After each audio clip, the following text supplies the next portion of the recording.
Hi hello నేను మీ Siri welcome back to my channel it's మీ పల్లెటూరి పిల్ల. నా కళ్ళతో మీకు చూపిస్తాను Ramanaidu స్టూడియోని.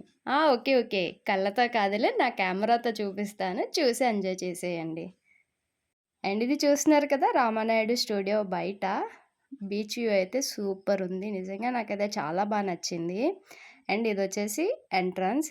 Welcome to Ramanaidu studios. Ramanaidu స్టూడియోకి వెళ్ళాలంటే పెద్దగా ప్లానింగ్ ఏం అవసరం లేదు. పర్సులో ఒక ₹60 ఉంటే చాలు, హ్యాపీగా వెళ్ళిపోవచ్చు. ఈ ₹60 గోలేంటో అనుకుంటున్నారా? అదేం లేదండి. ఎంట్రన్స్ టికెట్ వచ్చేసి పర్ హెడ్ ₹60 అనమాట. ఇంకా పిల్లలకి వచ్చేసి ₹30. ఇంకా రామానాయుడు స్టూడియో వచ్చేసి ప్రీ వెడ్డింగ్ షూట్కి అయితే బెస్ట్ ప్లేస్ అని చెప్పొచ్చు. ఈ ప్రాపర్టీస్ అన్నీ యూజ్ చేసుకోవచ్చు. జస్ట్ ₹2000 కడితే సరిపోతుంది. అండ్ అలాగే షార్ట్ ఫిలిమ్స్ కూడా తీసుకోవచ్చు. ఇక్కడ చూస్తున్నారు కదా, ఇది రామానాయుడు స్టూడియోలో ఉన్న 3 టౌన్ పోలీస్ స్టేషన్. అచ్చం రియల్ పోలీస్ స్టేషన్ లాగే ఉంది కదా. ఎంటర్ రామానాయుడు స్టూడియోలో నాకు బాగా నచ్చిన ప్లేస్ వచ్చేసి ఈ పెంకుటిల్లే. నాకు నిజంగా చాలా నచ్చింది. మనం ఇలాంటి ఇల్లు వీడియోస్లోను అలాగే మూవీస్లో మాత్రమే చూస్తుంటాం కదా. రియల్గా నేనైతే ఇలా చూడలేదు, అందుకనే నాకు బాగా నచ్చింది. కాసేపు అయితే అక్కడ టైం స్పెండ్ చేద్దాం అనుకున్నాం, కానీ కాకపోతే అక్కడ వెడ్డింగ్ షూట్ అయితే అవుతుంది, వాళ్ళు కొంచెం ఇబ్బంది పడుతున్నారు అని చెప్పేసి మేమైతే బయటకు వచ్చేసాము.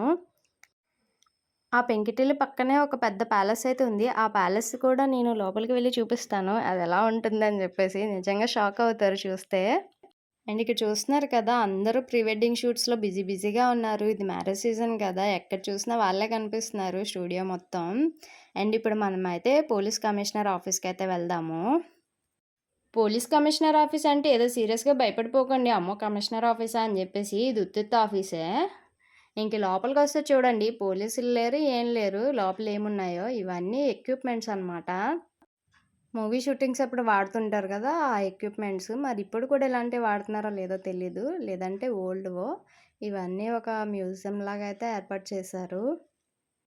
ఏదైనా మూవీ చూసేటప్పుడు నేమ్స్ వస్తున్నప్పుడు అందులో టెక్నీషియన్ నేమ్స్ కూడా వస్తాయి కదా. ఈ టెక్నీషియన్స్ ఎందుకు ఇంతమంది ఉంటారు అని అనుకునేదాన్ని. ఈ ఎక్విప్మెంట్ అంతా చూసిన తర్వాత ఖచ్చితంగా యూజ్ అవుతారా అని అనిపించింది. మనం ఏదైనా మూవీ చూసామంటే చాలా సింపుల్‌గా రివ్యూస్ అయితే ఇచ్చేస్తూ ఉంటాం కదా. చిన్న పాయింట్ మనకు నచ్చకపోయినా ఎంటైర్ మూవీయే బాలేదని చెప్పేస్తూ ఉంటాం కదా. ఇంకా అలా చెప్పేటప్పుడు వాళ్ళ కష్టం మనకి తెలీదు. ఇదంతా చూసిన తర్వాత నాకు అనిపించింది, ఒక్క మూవీ వెనకాతల ఎంతమంది కష్టపడి ఉంటే ఆ అవుట్‌పుట్ అనేది మనకొస్తుందా అని చెప్పేసి. చూస్తున్నారు కదా, ఇన్ని సామాన్లు వాడి వాళ్ళైతే మూవీ తీస్తున్నారంటే ఎంత కష్టపడాలి, ఎంత బ్రెయిన్ పెట్టాలి, అండ్ ఎంత వర్క్ అయితే జరుగుతుంది బ్యాక్‌గ్రౌండ్ అని చెప్పేసి. నిజంగా చాలా గ్రేట్ అండి. మూవీస్ తీసే వాళ్ళకి చాలా కష్టమైతూ ఉంటుంది. ఇప్పుడు చూస్తున్నారు కదా ఈ ప్లేసు, మీరు గెస్ చేయండి ఇదేంటో? ఎందుకులే మళ్ళీ మీ బ్రెయిన్‌కి పని చెప్పానని చెప్పేసి నన్ను తిట్టుకుంటారు. నేనే చెప్పేస్తాను, ఇదేం కాదండి, ఆ ప్యాలెస్ లోపల ప్లేస్ అనమాట. ప్యాలెస్ బయటికి చూసారా ఎంత బాగా కనిపిస్తుందో? లోపల ఏమీ లేదు, డొల్ల. ఇంకా లోపల ప్లేస్ అంతా ఎంప్టీగా వదిలేశారు. వాళ్ళకి కావాల్సినట్టు డిజైన్ చేసుకోవడానికి, అంటే హౌస్‌లా కానీ, లేదంటే ఫైటింగ్స్‌కి వాటికి యూజ్ చేసుకోవడానికి కానీ అలా సెట్ చేసుకున్నారనమాట. ఇప్పుడు మీకు రామానాయుడు స్టూడియోలో ఉన్న ఫోటో ఎగ్జిబిషన్ అయితే చూపిస్తున్నాను. నిజంగా చాలా బావుంది. ఇది క్రియేట్ చేసిన వాళ్ళకే కాదండి, చూసే వాళ్ళకి కూడా చాలా మెమోరీస్ అయితే ఉంటాయి. ఇక్కడ చూస్తున్నారు కదా, ఎప్పుడో ఓల్డ్ మూవీస్ నుంచి ప్రెజెంట్ అయిన న్యూ మూవీస్ వరకు ప్రతి మూవీస్‌కి సంబంధించినవైతే డీటెయిల్స్ ఉన్నాయి. అవార్డ్స్ కానీ, లేదంటే ఫోటోస్ గానీ, ఇలా ప్రతీదీ ఇక్కడ ఎగ్జిబిషన్‌లో పెట్టారు. నిజంగా ఇవి చాలా మనకి తెలియలేని మూవీస్ కూడా ఉంటాయి. ఎప్పటెప్పటివో పురాతన కాలం నుంచి ప్రెజెంట్ కూడా. చాలా అనిపించింది ఇది చూడ్డానికైతే. స్టార్ హీరోస్ ఫోటోసే కాదండి, చిన్న చిన్న హీరో ఫోటోస్‌తో సహా అన్నీ అక్కడ కలెక్ట్ చేసి పెట్టారు. చిన్న చిన్న మెమోంటోస్ నుంచి పెద్ద పెద్ద అవార్డ్స్ వరకు ప్రతీదీ ఇక్కడ కలెక్షన్ అయితే ఉంది. అలాగే మన పొలిటీషియన్స్ వాళ్ళు గూడా అప్పట్లో ఎలా ఉన్నారో కూడా ఈ ఫోటోస్ అన్నీ చూస్తే తెలిసిపోతదనమాట. అంటే మన యాక్టర్స్ అవ్వచ్చు, వీళ్ళందరినీ చూడొచ్చనమాట ఈ ఫోటోస్‌లో. అప్పట్లో ఎలా ఉండేవారు, ప్రెజెంట్ ఎలా ఉన్నారు అని జెప్పేసి. మనం కూడా అంతే కదా, ఇంట్లో ఎప్పుడో చిన్నప్పటి నుంచి తీసుకున్న ఫోటోస్ అన్నీ గ్యాదర్ చేసుకుంటూ ఉంటాము. ఒక సందర్భం వచ్చినప్పుడు అవన్నీ చూస్తుంటే చాలా హ్యాపీగా అనిపిస్తూ ఉంటది కదా.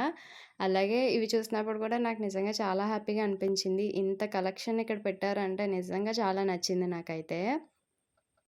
మన చిన్నప్పటి రోజులే బావుండేవి కదా! మనకసలు కెమెరాసే ఉండేవి కాదు. ఫోటోస్ తీసుకోవడానికి ఎలాంటి ఫెసిలిటీ ఉండేది కాదు. ఎప్పుడో ఎవరో తెచ్చిన కెమెరాతో ఫోటోస్ తీసుకొని, ఆ ఫోటోస్‌ని భద్రంగా అడిగి మరీ కడిగించుకొని ఇంట్లో దాచుకునేవాళ్ళం.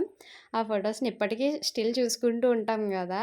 అప్పుడెలా ఉన్నాము, ఏంటి మనము, మన కజిన్స్ అందరిని చూసుకొని హ్యాపీగా ఫీల్ అవుతూ ఉంటాము. ఇప్పుడు ఈ ఫోన్స్ వచ్చేసి అంత మెమోరీస్ అయితే గ్యాదర్ చేసుకోవట్లేదని అనిపిస్తుంది. ఏదో ఫోన్‌లో సందర్భం వచ్చినట్టు ఫోటో దిగుతున్నాము. ప్రతి మూమెంట్‌లో ఫోటోసయితే దిగుతున్నాం గానీ, అలా కలెక్ట్ చేసుకొని, ఆల్బమ్ చేసుకొని, పెట్టుకొని, అందరం వచ్చినప్పుడు కూర్చొని చూసే మూమెంట్స్ అయితే తగ్గిపోయాయనే చెప్పాలి. అండ్ మీకు గుర్తుందా? ఒకప్పుడు మన ఇంటికి ఎవరైనా వస్తే ఫస్ట్ ఈ ఆల్బమ్స్ తీసి, చిన్నప్పటి నుంచి జరిగిన ఫోటోస్ అన్నీ చూసుకొని, తెగ నవ్వుకుంటూ ఉండేవాళ్ళం కదా!